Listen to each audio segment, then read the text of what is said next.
অসম আৰু উত্তৰ পূৰ্বাঞ্চলৰ লোকসকলৰ বাবে এক সুখবৰ। অসম আৰু উত্তৰ পূৰ্বাঞ্চলৰ লোকসকলে এতিয়াৰে পৰা চৰকাৰী স্বীকৃতিপ্ৰাপ্ত আল আমিনা টুৰছ এণ্ড ট্ৰেভেলছৰ জৰিয়তে গুৱাহাটীৰ পৰা মুম্বাই নাইবা দিল্লী হৈ ছৌদি আৰবৰ পবিত্ৰ মক্কাত উমৰা হজ কৰাৰ সুবিধা পাব। যিহেতু এই আল আমিনা টুৰছ এণ্ড ট্ৰেভেলছৰ জৰিয়তে বহুবাৰ বিভিন্ন উমৰা হজযাত্ৰীসকলে এই পবিত্ৰ মক্কাত যোৱাৰ সুবিধা গ্ৰহণ কৰিছে। ঠিক তেনেদৰে এইবেলিও 24 ফেব্ৰুৱাৰীত কিছু বিশেষ ব্যক্তিক লৈ উমৰাহৰ বাবে ৰাওনা হ'ব। তাৰ ভিতৰত অন্যতম উত্তৰ পূৰ্বাঞ্চলৰ ভিতৰত সৰ্বপ্ৰথম মহিলা অলিম্পিক পুৰস্কাৰপ্ৰাপ্ত টয়বনিছা ডাঙৰীয়ানী, অসমৰ জনপ্ৰিয় কণ্ঠশিল্পী নেকিব ডাঙৰীয়াৰ লগতে প্ৰায় 45 গৰাকী উমৰ হজ যাত্ৰীসকলে 24 ফেব্ৰুৱাৰীত দিনৰ 1 বজাত গুৱাহাটী লোকপিয়ল গোপীনাথ আন্তৰ্জাতিক বিমানবন্দৰৰ পৰা উৰামাৰী পবিত্ৰ মক্কালৈ ৰাওনা হ'ব আৰু পুনৰ 10 মাৰ্চত পবিত্ৰ মক্কাৰ পৰা উভতি আহিব গুৱাহাটীলৈ। তেওঁলোকৰ এই পবিত্ৰ মক্কাৰ যাত্ৰা যাতে সহজ হৈ পৰে তাৰে কামনা কৰিছোঁ। তিনিচুকীয়াৰ পৰা ৰাহুল গগৈ ৰিপৰ্ট, অসম ৰিপৰ্ট। আসসালামু আলাইকুম ৰহমতুল্লাহি বাৰাকাতুহু। পোনপ্ৰথমে মই অসমবাসী ৰাইজক মই ধন্যবাদ জ্ঞাপন কৰিছোঁ যে মই 7 বছৰ পবিত্ৰ মক্কা মদিনাত থকাৰ পাছত মই যেতিয়া অসমত আহিছিলোঁ আৰু আহি পেলাই যেতিয়া আমাৰ আল আমিনা টুৰ এণ্ড ট্ৰেভেলছৰ জৰিয়তে মই পবিত্ৰ মক্কালৈ উমৰা হজৰ কাৰণে উমৰা হজযাত্ৰীসকল লৈ গৈছিলোঁ আৰু এই 15 মাহৰ ভিতৰত মানে যিটো সঁহাৰি পাইছোঁ অসমবাসী ৰাইজৰ, তাৰ কাৰণে মই মোৰ অন্তৰস্থলৰ পৰা অসমবাসী ৰাইজক মই ধন্যবাদ জ্ঞাপন কৰিছোঁ আৰু সংবাদ গোষ্ঠীসকলকো মই ধন্যবাদ জ্ঞাপন কৰিছোঁ। তেওঁলোকে বহুত মোৰ এই উমৰা হজযাত্ৰী লৈ যোৱাৰ ক্ষেত্ৰত তেওঁলোকে বহুত নিউজ কৰাৰ কাৰণে আৰু আপোনালোকেও গুৱাহাটীৰ পৰা বিভিন্ন চেনেলৰ পৰা অহাৰ কাৰণেও আপোনালোকে আটাই লৈ মই অন্তৰস্থলৰ পৰা ধন্যবাদ জ্ঞাপন কৰিছোঁ। এতিয়া 24 ফেব্ৰুৱাৰী শনিবাৰ দুপৰীয়া 1 বজাত গুৱাহাটী লোকপ্ৰিয় গোপীনাথ আন্তৰ্জাতিক বিমানবন্দৰৰ পৰা 45 জনীয়া উমৰা হজযাত্ৰীৰ দল লৈ পবিত্ৰ মক্কালৈ ৰাওনা হ'ম আৰু এই দলটোত থাকিব আমাৰ উত্তৰ পূৰ্বাঞ্চলৰ ভিতৰত সৰ্বপ্ৰথম মহিলাৰ ভিতৰত অলিম্পিক খেলৰ ভিতৰত পুৰস্কাৰ পোৱা মহিলা টয়বনিছা ডাঙৰীয়ানীও আছে আৰু আমাৰ অসমৰ সকলো জনগোষ্ঠীৰ প্ৰিয় ছিংগাৰ নেকিব ডাঙৰীয়াও হাতীগড় তেখেতেও যাব, তেখেতৰ মাক লৈ।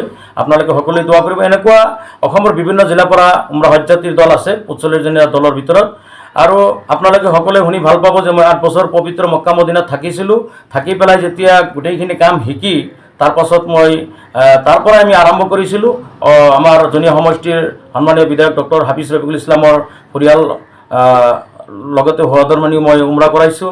আমাৰ গুৱাহাটী উচ্চ ন্যায়ালয়ৰ জ্যেষ্ঠ অধিবক্তা হাফিজ ৰছিদ আহমেদ চৌধুৰী ছাৰকো মই তেখেতৰ সহধৰ্মীক লগত লৈ উমৰা কৰাইছিলোঁ আৰু আপোনালোকে শুনি ভাল পাব আমাৰ উত্তৰ পূৰ্বাঞ্চলৰ যুটীয়া হজ কমিটিৰ অধ্যক্ষ আলহাজ নেকিবুৰ জামান চাহাব ডাঙৰীয়াও এইবাৰ যোৱাবাৰ হজত গৈছিলে।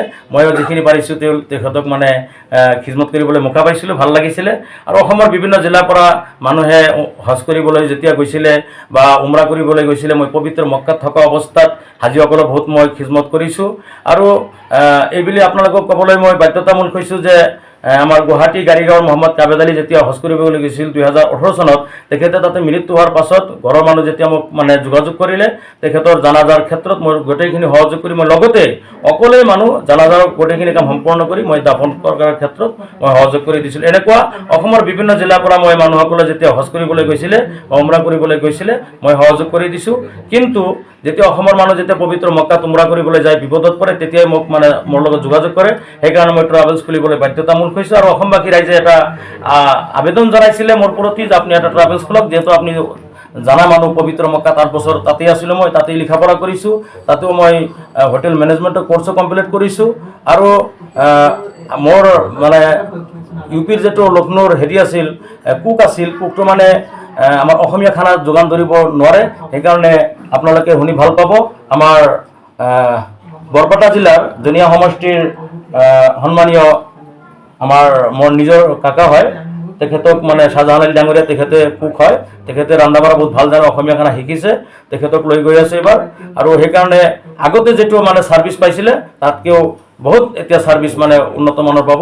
আৰু যিহেতু মই হজযাত্ৰীসকলক কোনোবা মুআল্লিমৰ ওপৰত মই হেণ্ড অভাৰ কৰি নিদিওঁ, মই লগত লৈ যাওঁ, মই লগত লৈ আহোঁ, কাৰণ মই ট্ৰাভেলছৰ অনাৰ হয়, মই লগত লৈ যাওঁ। হাজীসকলৰ সুখতেও আছোঁ, দুখতেও আছোঁ। হাজীসকল যেতিয়া বেমাৰ পৰাৰ লগে লগে কোনোবা মানুহ যদি ব্লাড চুগাৰ যদি নীল হৈ যায়, সেই সময়ত কি কৰিব লাগিব জানিব লাগিব। ব্লাড ব্লাড প্ৰেছাৰ যদি হাই হৈ যায় কি কৰিব লাগিব এইবিলাক জানিব লাগিব।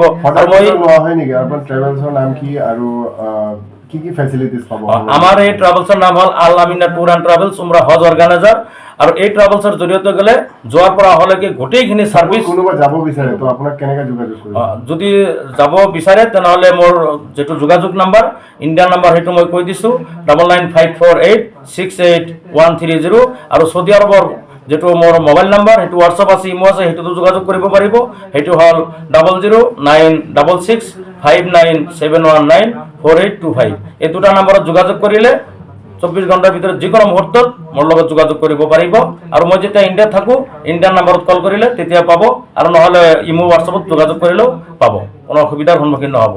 আৰু অসমবাসী ৰাইজক মই অনুৰোধ জনাম যদি আপোনালোকে যদি কোনোবাই যদি উমৰা কৰিব যাব বিচাৰিছে তেনেহ'লে ডাইৰেক্ট আমাৰ আল আমিনা টুৰ এণ্ড ট্ৰেভেলছৰ গুৱাহাটী মিনি তাজমহলৰ ওচৰত আমাৰ কাৰ্যালয় হয়, Shantipath bylane number 2 house number 4। আপোনালোকে আহক, ইনশাআল্লাহ তাআলা মোষ্ট ওয়েলকাম। আপোনালোকৰ খিজমতৰ কাৰণে আমি প্ৰস্তুত। ইনশাআল্লাহ তাআলা ইখলাছৰ সৈতে খিজমত কৰোঁ। আৰু আপোনালোকেও দোৱা কৰিব অসমবাসী ৰাইজ যাতে অনাগত দিনত যেনেকৈ মই নিস্বাৰ্থভাৱে হিচাপে আপোনালোকক খিজমত কৰিছিলোঁ আৰু এইবুলি যাতে আমি হাজি লৈ যাম তাতকৈ যাতে বেছিতকৈ বেছি যাতে খিজমত কৰিব পাৰোঁ তাৰ কাৰণে আপোনালোকে অসমবাসী ৰাইজ সকলোৱে মোৰ কাৰণে দোৱা কৰিব। মই আপোনালোকৰ কাৰণে পবিত্ৰ মক্কাত যাই দোৱা কৰিম যাতে অসমত সকলো জনগোষ্ঠীৰ মানুহ যাতে শান্তি সম্প্ৰীতি অটুট থাকি যাতে মিলা প্ৰীতি হিচাপে যাতে চলিব পাৰে তাৰ কাৰণেও আল্লাহৰ ওচৰত দোৱা কৰিম।